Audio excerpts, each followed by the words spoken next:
Bonjour, je m'appelle Koura Ndiaye, Madame Kébé.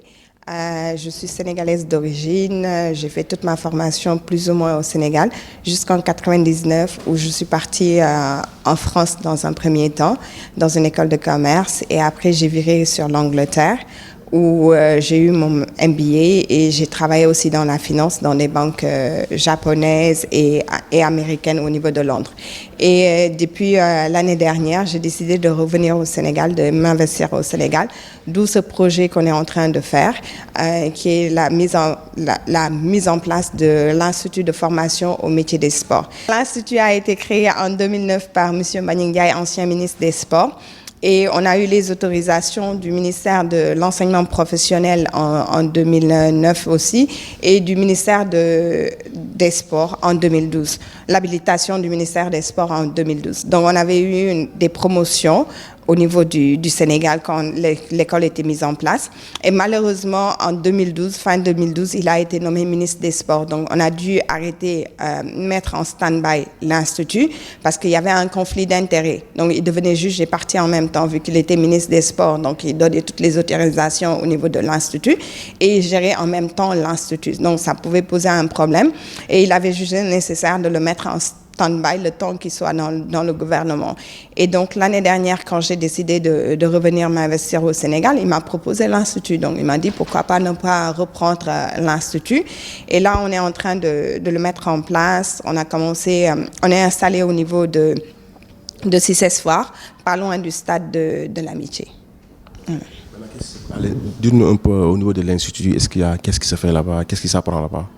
Alors, pour ce qui est de l'Institut, en fait, on forme dans les métiers du sport parce que le sport regorge énormément de métiers qui sont malheureusement pas très connus au niveau du Sénégal ou en Afrique ou qui sont pas valorisés, même s'ils sont connus, ils sont pas valorisés. Donc, l'objectif principal de l'Institut, c'est vraiment de former les jeunes dans les métiers du sport et de leur permettre aussi d'avoir un avenir parce qu'on a ce concept ou mythe en Afrique où on ne peut pas malheureusement lier sport et études, et ce qui n'est pas vrai en fait, parce qu'on peut bien faire des études et être dans le milieu sportif. Et aussi on a remarqué que pas mal de jeunes malheureusement ont dû quitter leurs études très tôt pour pouvoir se consacrer au sport. Et si on sait par exemple qu'on a tellement de clubs de sport, si on prend l'exemple du foot, il y en a énormément un peu partout, mais dans une équipe nationale, il n'y a pas autant de footballeurs. Donc la majeure partie sont laissés à la rade. Donc du coup, il faut que ces gens-là soient être formés et qu'ils restent dans le milieu sportif. Donc c'est vraiment l'objectif principal. Et sachant aussi qu'au niveau du Sénégal, il y a plus ou moins 3 instituts qui forment dans les métiers du sport, qui sont l'INSEPS, le SNEPS de Thiès et maintenant l'UGB. Et c'est des institutions qui recrutent les étudiants par concours. Donc du coup, les places sont très limitées. Et il y a aussi un nombre de jeunes qui malheureusement n'arrivent pas à être recrutés dans ces instituts de formation. Et à cela s'ajoute aussi le fait que il y a un gap énorme qui est noté au niveau du Sénégal, par exemple dans les professeurs de sport. C'est pas tous les établissements de formation, que ce soit enseignement secondaire, privé ou autre, qui ont des profs de sport malheureusement.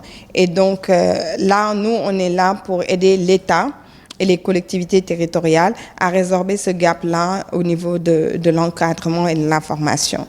Et au niveau de l'Institut, on propose un master qu'on fait maintenant en partenariat avec EDGE, qui est un institut de formation sous la directive du professeur Ablaye Sakho, qui est un spécialiste en droit et en droit du sport. Et on a aussi des BTS, donc le BTS en management du sport, on a le professorat de sport, on a maître d'armes d'escrime, donc c'est des formations sur 2 ans. À cela, on a des diplômes techniques, dont l'éducateur sportif, le technicien d'entretien et de maintenance des infrastructures sportives. Si vous voyez bien, on fait un focus plus sur le métier que sur le titre en général, parce qu'on se dit il faut que l'élève ou le jeune puisse se reconnaître dans la formation et se dire que si je finis, donc je peux être manager quelque part, gestionnaire quelque part, ou un technicien. Donc on se réfère plus au métier qu'autre chose. Donc, Est-ce que vous pensez pouvoir relancer cet institut, surtout qu'il y a eu, c'est depuis 2012, c'était en stand-by. Est-ce que vous pensez pouvoir relancer l'institut avec tout cet écart-là? Alors oui, il y a la demande elle existe. Et aussi, je travaille avec des experts dans le domaine. J'ai, par exemple, on a le professeur Saho, comme je le disais tout à l'heure, qui travaille avec nous. On collabore avec lui. On a le docteur Alun Diakhaté qui est un docteur en STAP. Aussi, il y a le professeur docteur Khoumé, qui est un journaliste, un de vos collègues et tout. Et en fait, on est vraiment entouré d'experts qui croient à ce projet-là parce que c'est un projet d'avenir. Les métiers du sport sont des métiers d'avenir.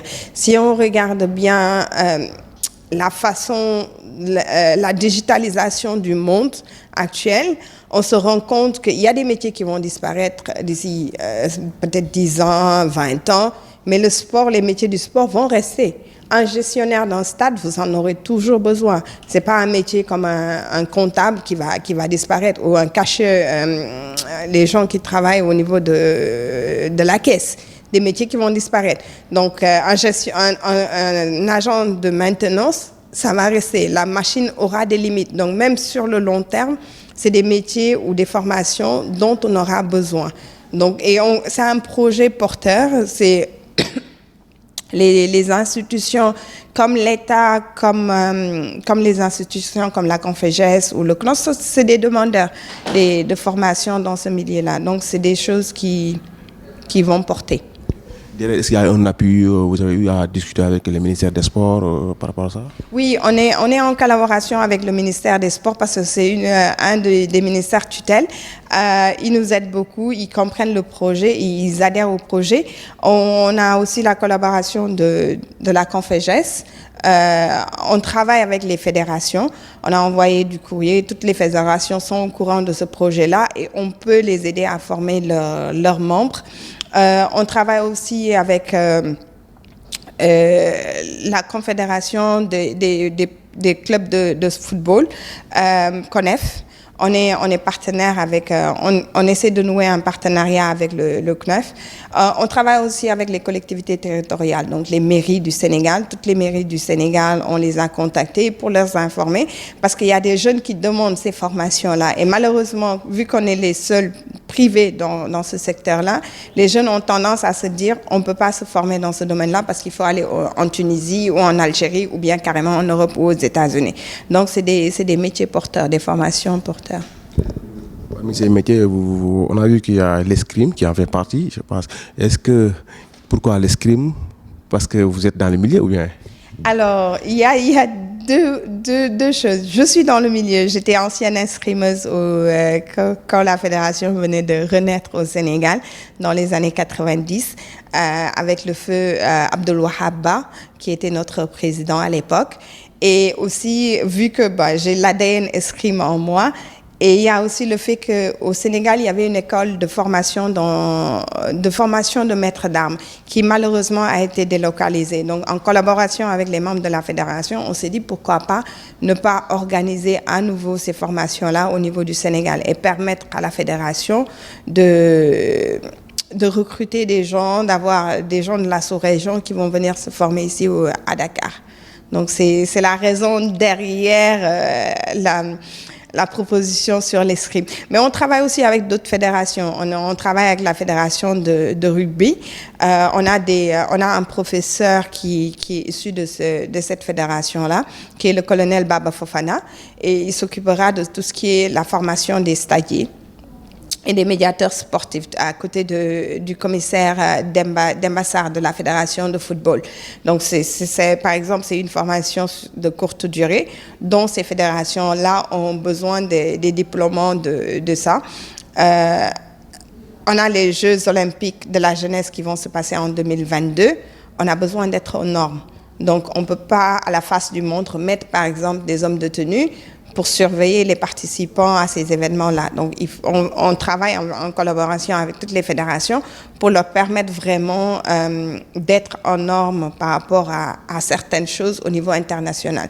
Que ce soit dans la médiation, l'organisation des événements sportifs, et que ce soit, par exemple, dans l'entretien des stades. Parce que si on sait qu'au Sénégal, on a en ce moment une vingtaine, moins de 30 stades qui sont en train d'être réfectionnés ou construits, et qu'on n'a pas derrière peut-être la main-d'œuvre qu'il faut pour gérer ces bijoux-là.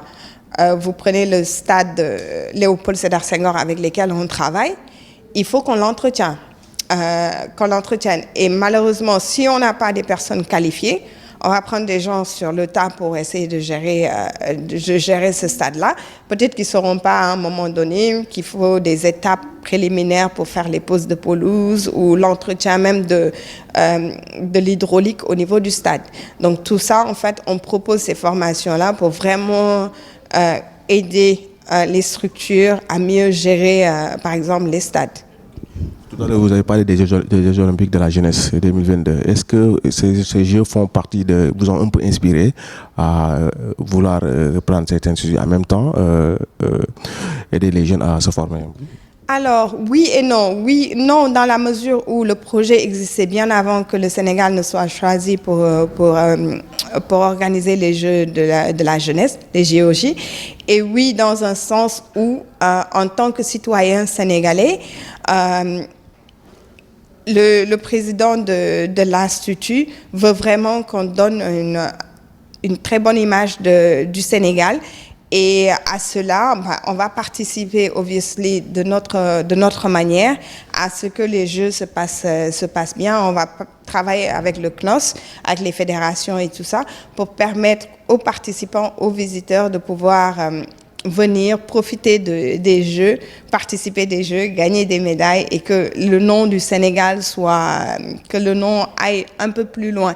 Parce que c'est la première fois que ça s'organise en Afrique. Donc, il y a un double challenge en fait. Il y a le challenge, c'est le Sénégal qui organise, mais il y a le challenge où c'est l'Afrique qui organise pour une première fois. Est-ce qu'on sera en mesure de montrer à la face du monde que oui, l'Afrique peut organiser quelque chose, de surcroît le Sénégal peut organiser quelque chose réussi, qui ressemble à ce qui se fait au niveau de l'Europe, au niveau des Amériques.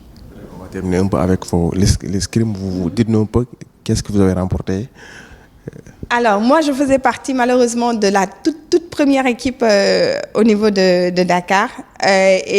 Donc, au moment où on organisait les championnats, j'avais déjà quitté le pays. Donc, mais je continuais toujours à m'entraîner, tant quand j'étais à Marseille, à Paris aussi, je m'entraînais là-bas, et à Londres, je m'entraînais au commissariat qui se trouvait juste à côté de là où je travaillais. Donc, je faisais pas les compétitions en équipe nationale, mais j'ai mes promotionnaires de l'équipe qui sont Paprassoum Touré, que vous connaissez très bien, qui est le premier arbitre africain sénégalais à participer aux Jeux Olympiques de Londres et qui a été aussi champion du Sénégal. Donc, c'est une fédération vraiment que je tiens à cœur, qui m'a beaucoup apporté et j'espère qu'en retour, on pourra aussi leur apporter quelque chose et vulgariser plus la pratique de l'escrime au niveau du Sénégal. Vous avez quelque chose à ajouter un peu avant qu'on termine? Alors, j'invite tous les jeunes qui sont passionnés de sport de venir découvrir l'Institut. On recrute au niveau bac, mais on fait aussi la validation des acquis de l'expérience parce qu'on a des professionnels qui malheureusement ont fait beaucoup pour le Sénégal, ont porté le Sénégal au très haut niveau et qui malheureusement n'ont pas de diplôme, sachant aussi que leur carrière sportive ne dure pas éternellement. On les appelle aussi à venir se former pour après retourner sur le terrain et enseigner quelque chose ou travailler pour l'État.